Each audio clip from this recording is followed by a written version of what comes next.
আমরা কিন্তু নির্বাচনের দিন, মাস, বছর, ঘন্টা কিন্তু কখনো আমরা বেঁধে দিইনি। আমাদের কাছে সময়ের চেয়ে মোর ইম্পর্ট্যান্ট হচ্ছে ইলেকশনটা নিরপেক্ষ হবে কিনা। ইলেকশনটা 14, 18, 24-এর মধ্যে ইলেকশন যদি আবার হয় তো সে 6 মাস, কারণ 2 বছর 5 বছর দেরি করে তো কোনো লাভ নেই। এই জন্য আমরা বলেছি যে 15 বছর একটা অবাধ নিরপেক্ষ নির্বাচনের জন্য যদি আমরা অপেক্ষা করতে পেরে থাকি তো সেই নির্বাচন সুষ্ঠু নিরপেক্ষ করতে গিয়ে যদি মিনিমাম কিছু সংস্কার করার প্রয়োজন হয়, তার জন্য যৌক্তিক যে সময়টুকু দরকার জামাত ইসলামী সেই সময়টুকু দিতে প্রস্তুত। সেটা হতে পারে আমাদের চিফ অ্যাডভাইজার যেমন বা সরকারের পক্ষ থেকে কয়েক রকম কথা বলা হয়েছে। কেউ বলছেন ডিসেম্বর, কেউ বলছেন মার্চ, কেউ বলছেন জুন, কেউ বলছেন 18 মাস। যেটাই হোক, তাদের টেন্টেটিভ আইডিয়ার মধ্যেও যদি তারা সংস্কারগুলো করে নিরপেক্ষ নির্বাচন করতে পারেন, আমরা তো দিন মাস বেঁধে তাদেরকে কোনো বাইন্ডিংসের মধ্যে রাখিনি। আমরা চাচ্ছি 2-1 মাস আগে পরের চেয়ে বহু ইম্পর্ট্যান্ট হচ্ছে ইলেকশনটা নিরপেক্ষ হওয়া। সেটা করতে যে কাজটুকু সেটা যেন হওয়া চাই, এটার জন্য জামাত ইসলামের মতামত। এই জন্য আমরা কোনো ডেট লাইন আমরা কোনো বলি, ডেট লাইন সরকারকে ঘোষণা করতে হবে। আফটার রিফর্ম নির্বাচনের একটা রোডম্যাপ ঘোষণা করা উচিত সরকার, এটা আমরা দাবি করছি। না, গণপরিষদের ব্যাপারে তো 2-3 রকম মতামত আছে। আমরা গণপরিষদটা প্রয়োজন হয় একটা দেশে, একটা নতুন সংবিধান প্রয়োজন হলে একটা কনস্টিটিউয়েন্ট কাউন্সিল গঠন করা হয়, গণপরিষদ। তো সেই কাজটা অনেক সময় পার্লামেন্টও করতে পারে, প্রয়োজন গণপরিষদও হতে পারে, সবটারই সুযোগ সেখানে আছে। তা আমরা এগুলোকে সম্মিলিত করে আমরা মনে করেছি যে আমাদের তো একটা পার্লামেন্ট এখন বিদ্যমান আছে। একটা দল নতুন গঠিত হলে তাদের নতুন কিছু কর্মনীতি, কর্মসূচি, পলিসি থাকতেই পারে, এটা কোনো দোষণীয় বিষয় নয়। সেই ব্যাপারে আমরা আমাদের কিছু মতামত দিয়েছি, গণভোটের ব্যাপারে আমরা আমাদের মতামত দিয়েছি। এইভাবেই আমরা সংস্কার কার্যক্রমটা হওয়া দরকার আর কি। আমাদের 5ই আগস্টের অর্থাৎ জুলাই অভ্যুত্থানে এই দেশের মানুষের যে চেতনা, এই যে 2000 মানুষের জীবন দান, 30,000 মানুষ যে আহত হয়েছে, একটা চেতনার ভিত্তিতে তারা জীবন দিয়ে ফ্যাসিবাদকে বিদায় দেওয়া, কর্তৃত্ববাদী শাসন না হওয়া, লুটপাট, অনাচার, সাংবিধানিক কাঠামোগুলো সবকিছুকে তছনছ করা হয়েছে, পলিটিসাইজ করা হয়েছে, করাপ্ট হয়ে গেছে। এইগুলোকে সুন্দর করে সাজাবার জন্য আমাদের কিন্তু একটা জাতীয় ঐক্যমত্য আছে। স্বাধীনতা, সার্বভৌমত্ব, আমাদের গণতন্ত্র, আমাদের দুর্নীতি বিরোধী যে দৃষ্টিভঙ্গি, এইসব যে জাতীয় ঐক্যমত্যের কমন ইস্যুগুলোতে আমরা যেন একমত হয়ে যেতে পারি, আমাদের মতামতের মধ্যে সেই চেতনাই কিন্তু প্রতিফলিত হয়েছে। না, আমরা সেভাবে বলিনি। ধর্মনিরপেক্ষতার ব্যাপারে তো আমরা মতামত দিয়েছি যে ধর্মনিরপেক্ষতার যে ব্যাখ্যা এবং যে ব্যবহার, এটা আমরা পছন্দ করি না। আগের থেকেই জামাত ইসলামের নির্বাচনের সময় নিয়ে যে অবস্থান, আমাদের সম্মানিত আমির জামাতও বলে আসছেন, আমাদের সব নেতৃবৃন্দ আমরা একই অবস্থানে আছি। আমরা কিন্তু নির্বাচনের দিন, মাস, বছর, ঘন্টা কিন্তু কখনো আমরা বেঁধে দিইনি। আমাদের কাছে সময়ের চেয়ে মোর ইম্পর্ট্যান্ট হচ্ছে ইলেকশনটা নিরপেক্ষ হবে কিনা। ইলেকশনটা 14, 18, 24-এর মধ্যে ইলেকশন যদি আবার হয় তো সে 6 মাস, কারণ 2 বছর 5 বছর দেরি করে তো কোনো লাভ নেই। এই জন্য আমরা বলেছি যে 15 বছর একটা অবাধ নিরপেক্ষ নির্বাচনের জন্য যদি আমরা অপেক্ষা করতে পেরে থাকি তো সেই নির্বাচন সুষ্ঠু নিরপেক্ষ করতে গিয়ে যদি মিনিমাম কিছু সংস্কার করার প্রয়োজন হয়, তার জন্য যৌক্তিক যে সময়টুকু দরকার জামাত ইসলামী সেই সময়টুকু দিতে প্রস্তুত। সেটা হতে পারে আমাদের চিফ অ্যাডভাইজার যেমন বা সরকারের পক্ষ থেকে কয়েক রকম কথা বলা হয়েছে। কেউ বলছেন ডিসেম্বর, কেউ বলছেন মার্চ, কেউ বলছেন জুন, কেউ বলছেন 18 মাস। যেটাই হোক, তাদের টেন্টেটিভ আইডিয়ার মধ্যেও যদি তারা সংস্কারগুলো করে নিরপেক্ষ নির্বাচন করতে পারেন, আমরা তো দিন মাস বেঁধে তাদেরকে কোনো বাইন্ডিংসের মধ্যে রাখিনি। আমরা চাচ্ছি 2-1 মাস আগে পরের চেয়ে বহু ইম্পর্ট্যান্ট হচ্ছে ইলেকশনটা নিরপেক্ষ হওয়া। সেটা করতে যে কাজটুকু সেটা যেন হওয়া চাই, এটার জন্য জামাত ইসলামের মতামত। এই জন্য আমরা কোনো ডেট লাইন আমরা কোনো বলি, ডেট লাইন সরকারকে ঘোষণা করতে হবে। আফটার রিফর্ম নির্বাচনের একটা রোডম্যাপ ঘোষণা করা উচিত সরকার, এটা আমরা দাবি করছি। না, বিদ্যমান সংবিধানে অনেক সংশোধনী দিয়েছি তো আমরা, এবং আমরা এই সংবিধানের পরিবর্তন চাই। সরকার আমাদের রাষ্ট্রের বিভিন্ন অর্গান এবং একটা নির্বাচনকে সুন্দর, সুষ্ঠু এবং সুসংহতভাবে, গ্রহণযোগ্যভাবে কি করে করা যায়, সেজন্যই অন্তর্বর্তীকালীন সরকার দেশের সকল রাজনৈতিক দল এবং স্টেক হোল্ডারদের কাছে কিন্তু তারা বিভিন্ন বিষয়ে সুপারিশ মালা চেয়েছিলেন সংস্কারের জন্য। তো অ্যাকর্ডিংলি জামাত ইসলামী একটি বড় রাজনৈতিক দল হিসেবে আমরাও আমাদের পক্ষ থেকে সরকারের এই আহ্বানে সাড়া দিয়ে আমরা প্রথম পর্যায়ে কিন্তু সরকারের বিভিন্ন রাষ্ট্রের বিভিন্ন অর্গান এবং বিভাগের ব্যাপারে আমাদের লিখিত সুপারিশমালা পাঠিয়েছিলাম। এরপরে যখন রাজনৈতিক দলসমূহ এবং স্টেক হোল্ডারদের কাছ থেকে ওনারা মতামত পেলেন, সেই মতামতগুলোকে ওনারা কনসলিডেট করে, ভিন্ন ভিন্ন মত তো থাকবেই, দল যেহেতু ভিন্ন, মত ভিন্ন হবে, এটাকে একটা ন্যাশনাল কনসেনসাস তৈরি করার জন্য জাতীয় ঐক্যমত্য কমিশন গঠন করা হয়েছিল। এটা headed by chief adviser professor Ali Riaz হচ্ছে কো চেয়ারম্যান। ওনারা এই সমস্ত দলের মতামতগুলো বিশ্লেষণ করে ওনারা একটা মতামত তৈরি করেছেন, জাতীয় ঐক্যমত্য কমিশনের মতামত, সেটা সংস্কারের উদ্দেশ্যে। সেটা আবার পলিটিক্যাল পার্টিদের কাছে ওনারা পাঠিয়েছেন যে এই ব্যাপারে আপনাদের মতামতটা কি। ফলে আমরা কিন্তু সেকেন্ড টাইম এই ওপিনিয়নটা দিলাম কমিশনের কাছ থেকে পাওয়ার পরে। তো আজকে ওনারা 5 তারিখে চিঠি ইস্যু করেছিলেন আমাদেরকে।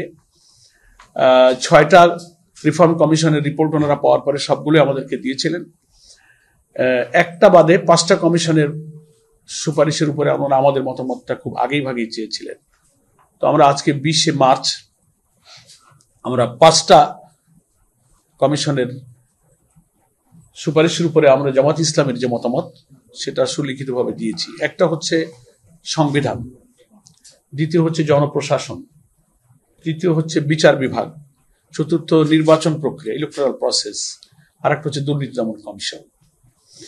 এই 5টার উপরে আমরা আমাদের দলের অর্থাৎ জামাত ইসলামের সুচিন্তিত মতামত আমরা দেওয়ার চেষ্টা করেছি। এখানে আমাদের দলের নেতৃবৃন্দ, আমাদের মধ্যে সংবিধান বিশেষজ্ঞ এবং আইন বিশেষজ্ঞ, আমাদের টেকনিক্যাল টিম, আমরা এটার উপরে যথেষ্ট সুন্দর করার এবং গ্রহণযোগ্য, যথার্থ, উপযুক্ত করার জন্য আমরা চেষ্টা করেছি।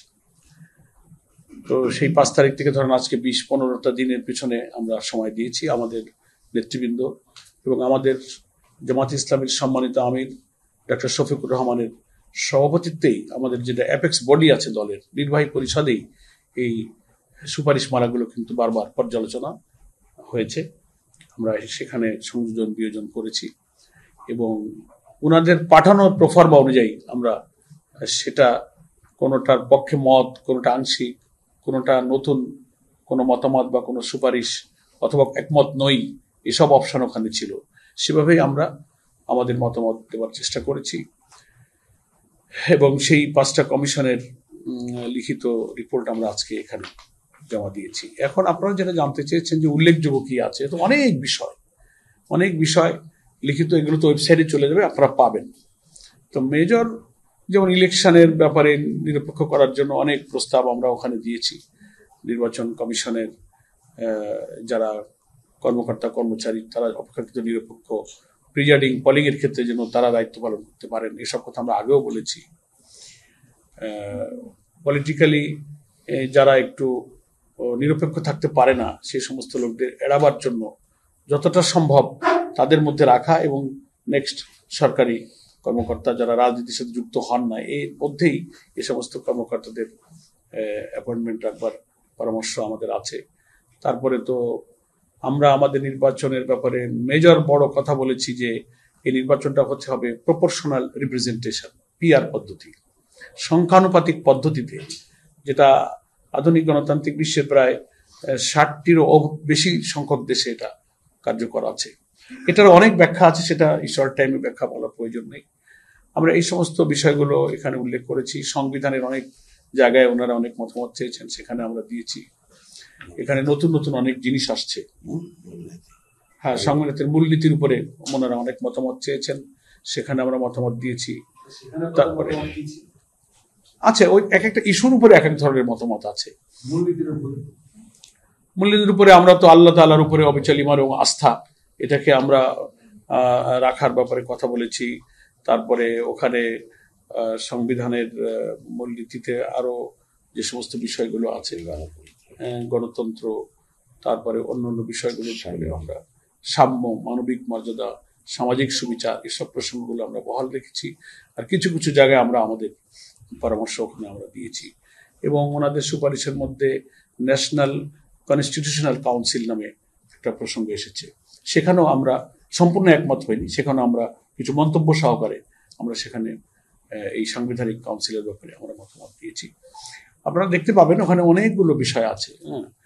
তারপরে জনপ্রশাসনে যে বিরাজমান বৈষম্য অসন্তোষ বিরাজ করছে সেটা নিরসন করার জন্য আমরা একটা মধ্যম পন্থায় যাতে একটা সাউন্ড সিভিল অ্যাডমিনিস্ট্রেশন যেন চলতে পারে, বৈষম্য যেন না থাকে, প্রশাসনকে কেউ অস্থির করতে না পারে, নিরিবিলি রাষ্ট্রের কাজ সরকার এবং রাষ্ট্র চালাতে পারে, সে ব্যাপারে আমরা বেশ ভালো ভালো কিছু পরামর্শ জনপ্রশাসনে আমরা রেখেছি।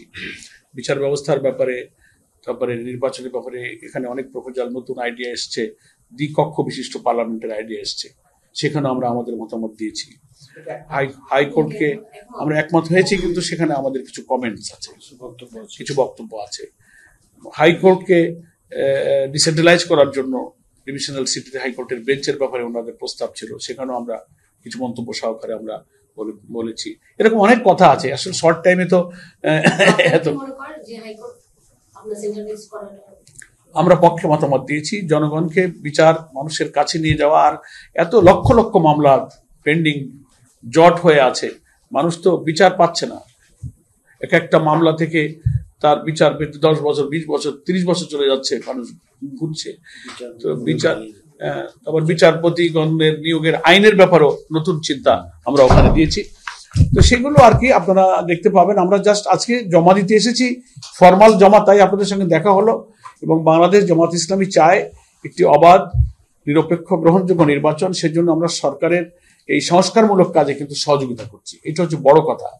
এবং সেই সংস্কারমূলক কাজে ওই প্রফেসর আলী রিয়াদ সাহেব, কো চেয়ারম্যান, উনি তো বললেন যে এটা একটা টাফ জব, যে সব দলকে একটা ব্যাপারে একমত করা কিন্তু কঠিন একটা জব ওনারা নিয়েছেন। এ ব্যাপারে আমরা ওনাদেরকে কথা দিয়েছি যে আমরা একমত। না না, এটার মধ্যে আমাদের সে কোনো প্রসঙ্গ ছিল না, আমরা এ প্রসঙ্গে কোনো কথা বলিনি। পলিটিক্যাল বিষয়গুলো পলিটিক্যাল ময়দানে রাজনৈতিকভাবেই আমরা কথা বলি, এটা এর সাথে রিলেটেড বিষয় নয়। তো আমরা সরকারকে সংস্কার, অন্তত নির্বাচন নিরপেক্ষ করে একটা সুন্দর রাষ্ট্রের রাষ্ট্রপতি, প্রধানমন্ত্রী, সাংবিধানিকভাবে কাঠামোগুলোতে যে সমস্ত তছনছ ছিল, ক্ষমতার ভারসাম্য ছিল না, এগুলোকে ফিরে আনার ব্যাপারে আমরা খুব সমন্বিত করে ভালো কিছু পরামর্শ দিয়েছি।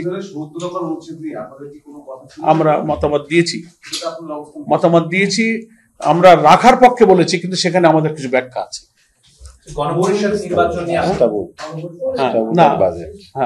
আস্থা ভোট, বাজেট, এই সম্পর্কে আমরা 70 ধারা অনুযায়ী পার্লামেন্টের মেম্বাররা ভূমিকা পালন করবেন কিভাবে, সেগুলো ওখানে আমরা আলাদা বলেছি। কমনলি ওটাকে আমরা মেনে নিই, প্রোভাইডেড কিছু কন্ডিশন আমরা দিয়েছি আর কি।